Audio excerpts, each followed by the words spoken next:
श्री बृहस्पतिवार व्रत कथा। भारतवर्ष में एक प्रतापी और दानी राजा राज्य करता था। वह नित्य गरीबों और ब्राह्मणों की सहायता करता था। यह बात उसकी रानी को अच्छी नहीं लगती थी। वह न तो गरीबों को दान देने देती और न ही भगवान का पूजन करती, और राजा को भी दान देने से मना किया करती थी। एक दिन राजा शिकार खेलने वन को गए हुए थे, तो रानी महल में अकेली थी। उसी समय बृहस्पति देव साधु के वेश में राजा के महल में भिक्षा के लिए आए और भिक्षा मांगी। रानी ने भिक्षा देने से इनकार किया और कहा, हे साधु महाराज, मैं तो दान पुण्य से तंग आ गई हूँ। मेरे पति सारा धन लुटाते रहते हैं। मेरी इच्छा है कि हमारा सारा धन नष्ट हो जाए, फिर ना रहेगा बांस और ना बजेगी बांसुरी। साधु ने कहा, देवी, तुम तो बड़ी विचित्र हो। धन और संतान तो सभी चाहते हैं। पुत्र और लक्ष्मी तो पापी के घर भी होने चाहिए। यदि तुम्हारे पास अधिक धन है तो भूखों को भोजन दो, प्यासों के लिए प्याऊ बनवाओ, मुसाफिरों के लिए धर्मशाला खुलवाओ। जो निर्धन अपनी कुंवारी कन्याओं का विवाह नहीं कर सकते, उनका विवाह करा दो। ऐसे और कई काम हैं जिनके करने से तुम्हारा यश लोक परलोक में फैलेगा। परंतु रानी पर उपदेश का कोई प्रभाव ना पड़ा। मैं बोली, महाराज, आप मुझे कुछ ना समझाएं। मैं ऐसा धन नहीं चाहती जो हर जगह बांटती फिरूं। साधु ने उत्तर दिया, यदि तुम्हारी ऐसी इच्छा है तो तथास्तु। तुम ऐसा करना, बृहस्पतिवार को घर को मिट्टी से लेपकर अपना सिर धोकर स्नान करना, कपड़े धोना। ऐसा करने से सारा धन नष्ट हो जाएगा। इतना कहकर वह साधु महाराज वहां से आलोप हो गए। साधु के कहे अनुसार रानी ने केवल 3 बृहस्पतिवार ही बीते थे कि उसकी सारी धन संपत्ति नष्ट हो गई। भोजन के लिए राजा का परिवार तरसने लगा। तब एक दिन राजा ने रानी से कहा, हे रानी, तुम यहीं रहो, मैं दूसरे देश को जाता हूँ, क्योंकि यहाँ पर सभी लोग मुझे जानते हैं, इसलिए मैं कोई छोटा काम नहीं कर सकता। ऐसा कहकर राजा परदेश चला गया। वह जंगल से लकड़ी काट कर लाता और शहर में बेचता। इस तरह वह अपना जीवन व्यतीत करने लगा। इधर राजा के परदेश जाते ही रानी और दासी दुखी रहने लगी। एक बार जब रानी और दासी को 7 दिन तक बिना भोजन के रहना पड़ा, तो रानी ने अपनी दासी से कहा, हे दासी, पास ही के नगर में मेरी बहन रहती है। वह बड़ी धनवान है। तू उसके पास जा और कुछ ले आ, ताकि थोड़ी बहुत गुजर बसर हो जाए। उस दिन रानी की दासी बहन के पास गई। उस दिन गुरुवार था और रानी की बहन उस समय बृहस्पतिवार व्रत की कथा सुन रही थी। दासी ने रानी की बहन को संदेश दिया, लेकिन रानी की बहन ने कोई उत्तर नहीं दिया। जब दासी को रानी की बहन से कोई उत्तर नहीं मिला, तो वह बड़ी दुखी हुई और उसे क्रोध भी आया। दासी ने वापस आकर रानी को सारी बात बता दी। रानी ने अपने भाग्य को कोसा। उधर रानी की बहन ने सोचा कि मेरी बहन की दासी आई थी, परंतु मैं उससे बोली नहीं। वह बड़ी दुखी हुई होगी। कथा पूजा समाप्त कर वह अपनी बहन के घर आई और कहने लगी, हे बहन, मैं बृहस्पतिवार का व्रत कर रही थी। तुम्हारी दासी मेरे घर आई थी, परंतु जब तक कथा होती है तब तक ना तो उठते हैं और ना ही बोलते हैं, इसलिए मैं नहीं बोली। कहो, दासी क्यों गई थी? रानी बोली, बहन, तुमसे क्या छुपाऊं, हमारे घर में खाने को अनाज नहीं है। ऐसा कहते कहते रानी की आंखें भर आईं। उसने दासी समेत पिछले 7 दिनों से भूखे रहने की बात अपनी बहन को बताई। रानी की बहन बोली, देखो बहन, भगवान बृहस्पति देव सबकी मनोकामना पूरी करते हैं। शायद तुम्हारे घर में अनाज रखा हो। पहले तो रानी को विश्वास नहीं हुआ, परंतु बहन के आग्रह करने पर उसने अपनी दासी को अंदर भेजा तो सचमुच अनाज से भरा एक घड़ा मिल गया। ये देख रानी को बड़ी हैरानी हुई। दासी कहने लगी कि रानी, जब हमको भोजन नहीं मिलता तब भी तो हम भूखे ही रहते हैं, तो क्यों ना हम भी बृहस्पतिवार का व्रत करें।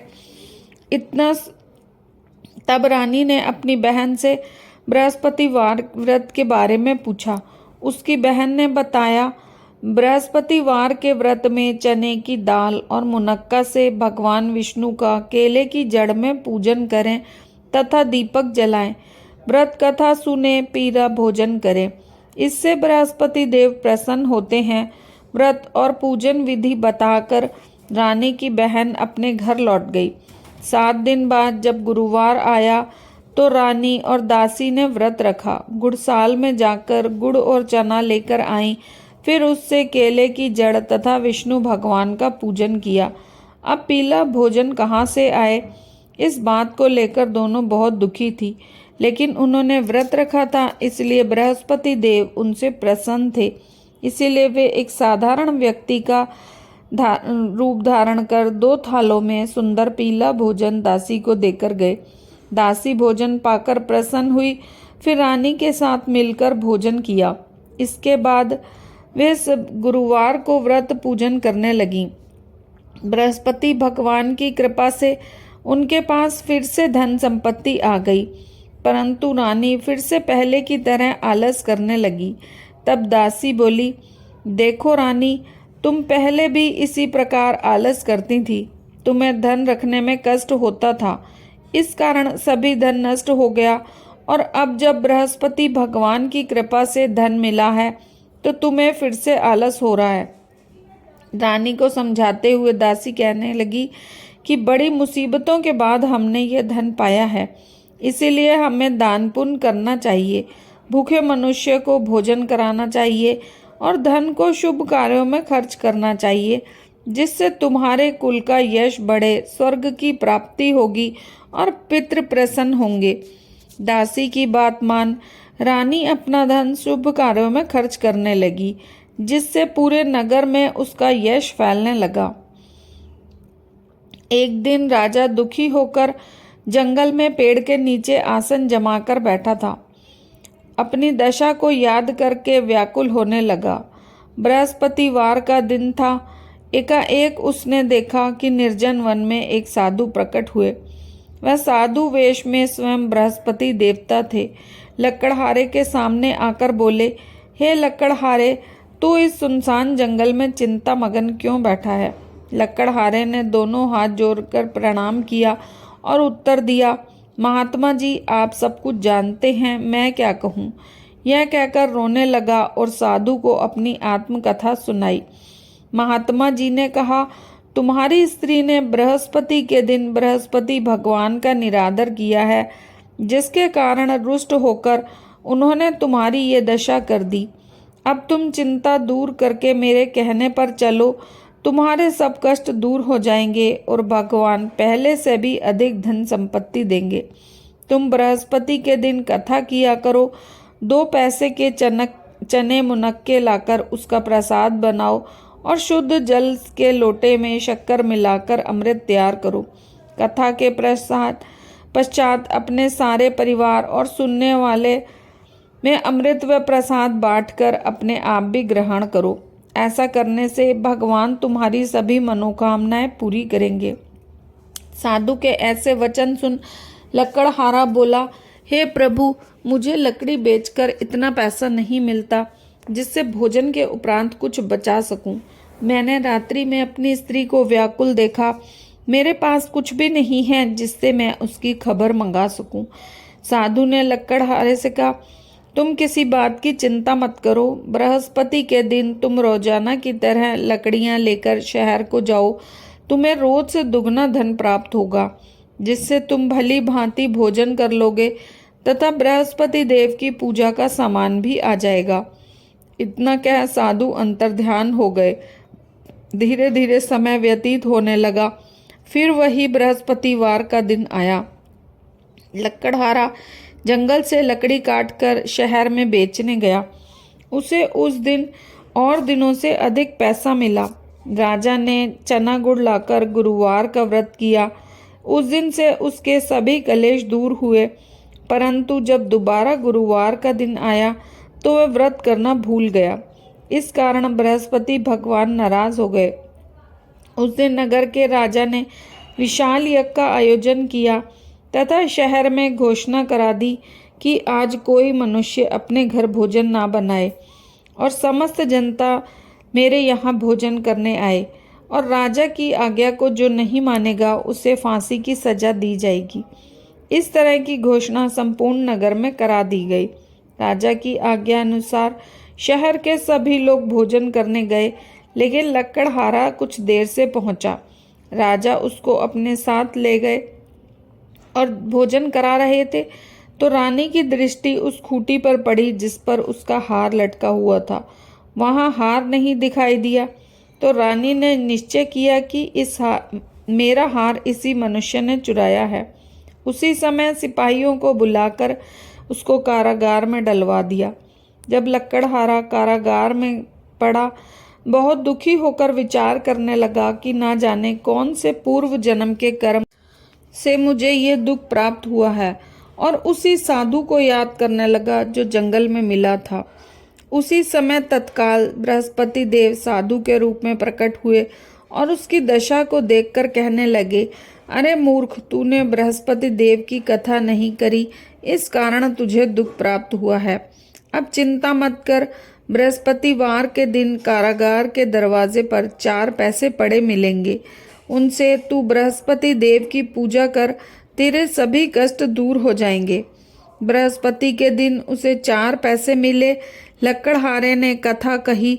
उसी रात्रि को बृहस्पति देव ने उस नगर के राजा के स्वप्न में कहा, हे राजा, तुमने जिस आदमी को कारागार में बंद कर दिया है वह निर्दोष है, वह राजा है, उसे छोड़ देना। रानी का हार उसी खूंटी पर लटका है।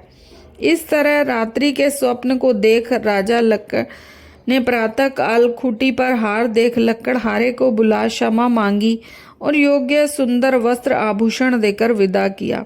बृहस्पति देव की आज्ञा अनुसार लकड़हारा अपने नगर को चल दिया।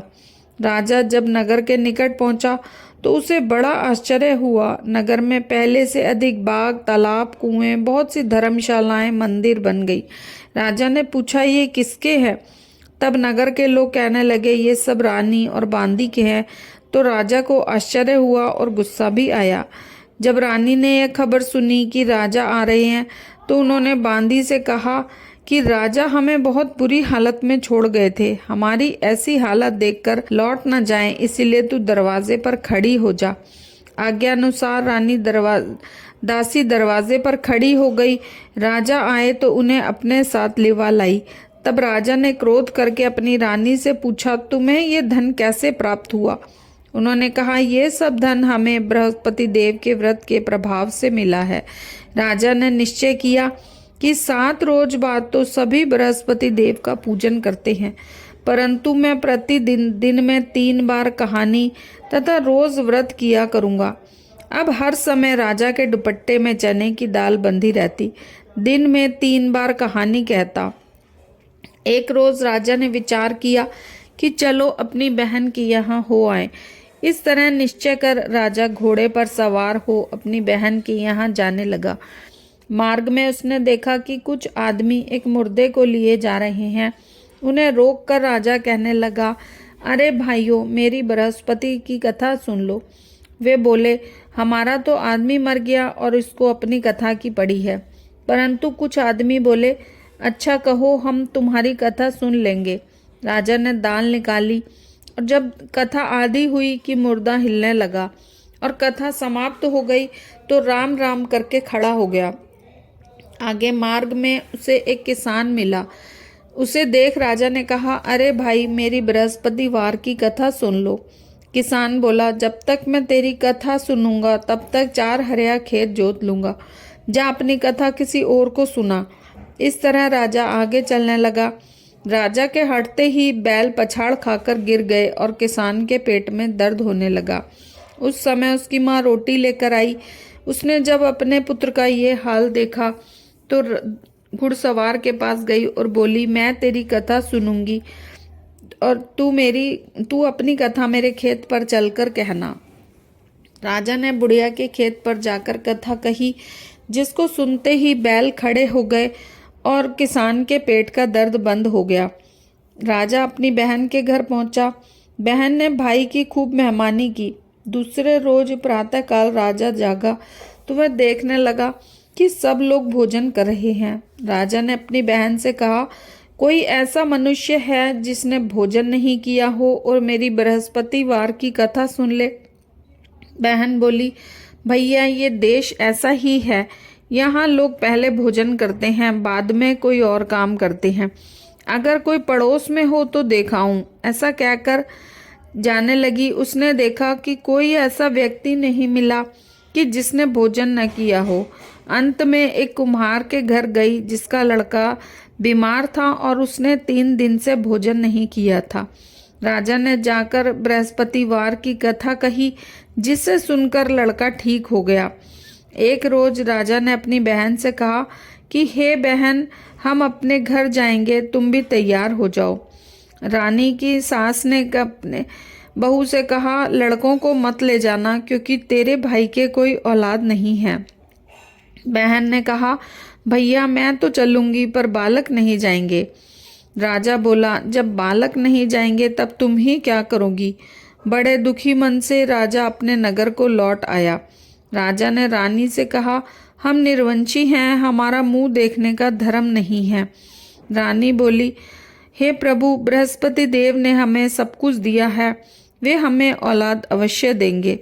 उसी रात बृहस्पति देव ने स्वप्न में कहा, उठ राजा, सभी सोच त्याग दे, तेरी रानी गर्भ से है। 9वें महीने में उसके गर्भ से एक सुंदर पुत्र पैदा हुआ। तब राजा बोला, हे रानी, स्त्री बिना भोजन के रह सकती है, परंतु बिना कहे नहीं रह सकती। जब मेरी बहन आए तो तुम उससे कुछ मत कहना।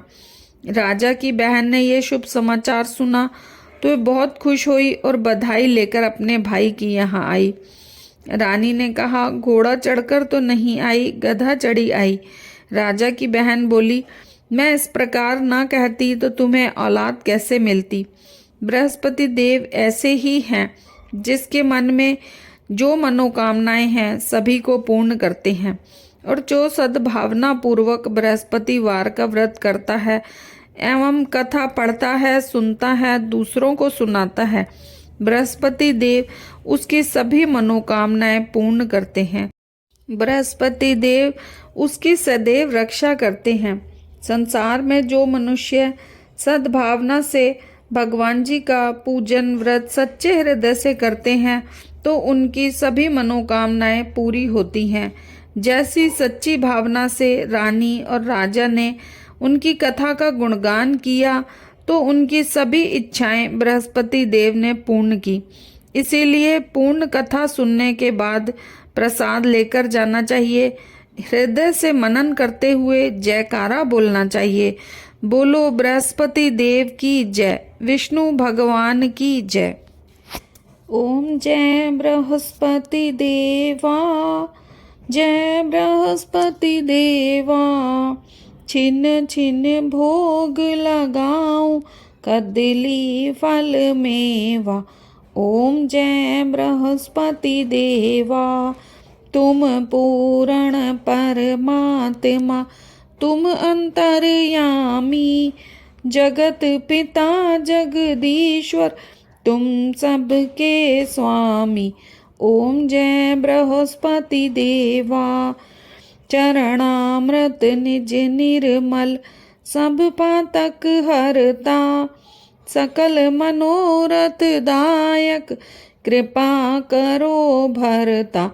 ओम जय बृहस्पति देवा। तन मन धन अर्पण कर, जो जन शरण पड़े, प्रभु प्रकट तब होकर, आकर द्वार खड़े। ओम जय बृहस्पति देवा।